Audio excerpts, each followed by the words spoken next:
Okay, the time is 9:49 on Monday, April 1st, and we are going to be knitting Claire Garland's penguin pattern.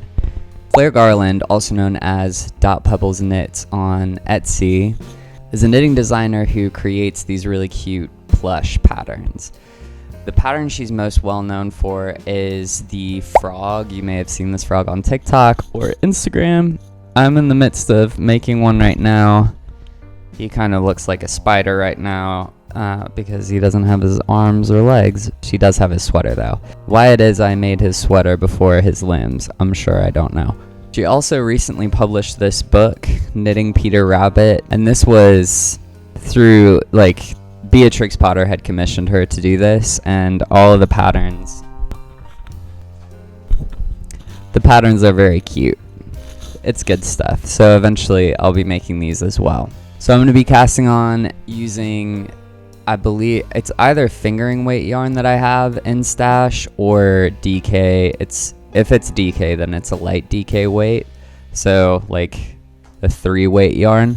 And I'm going to be using 3.25 millimeter double pointed needles. I do find that double pointed needles tend to be the best ones for this project, normally because it has you work an I-cord, and that's nice because you don't have to transfer to another set of needles. You can just slide it over to the other end, and then you just keep it popping.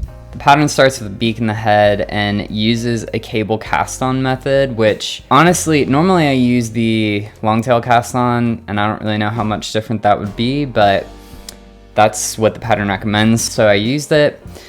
And then it has you bind off and pick up stitches along the top, along kind of the sides of the head for then where it's going to expand.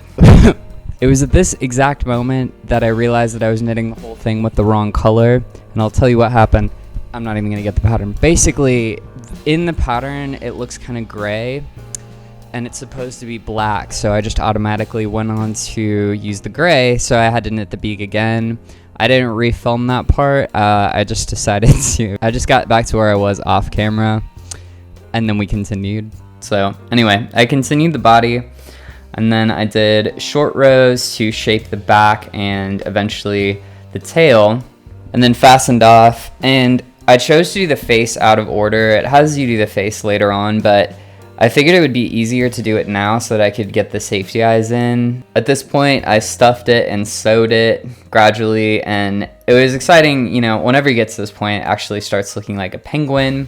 I took kind of a long break to go to Guitar Center to get a new XLR cable so I could continue floundering my way through learning Pride and Joy by Stevie Ray Vaughan.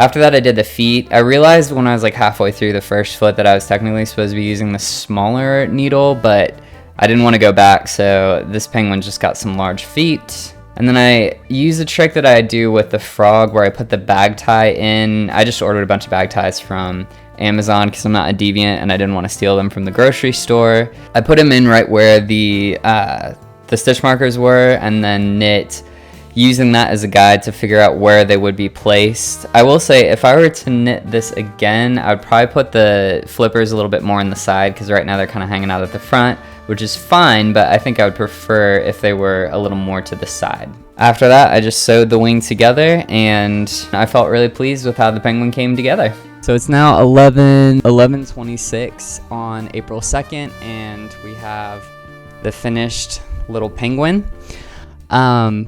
Overall, I would say this pattern is incredibly well written.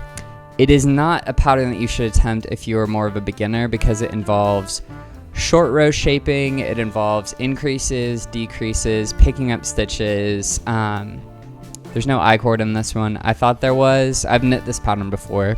I didn't make it using mohair held together with fingering weight. I just used DK instead, and that results in not quite as fuzzy of a penguin. I think in the future, if I make something like this, I probably will do that. It's just, I had what I had in stash. I didn't want to get something different. Overall, I'd give this pattern 5 penguins out of 5. The link to Claire Garland's Etsy store is in the description, along with the link for just the specific pattern for the penguin itself. So feel free to check that out.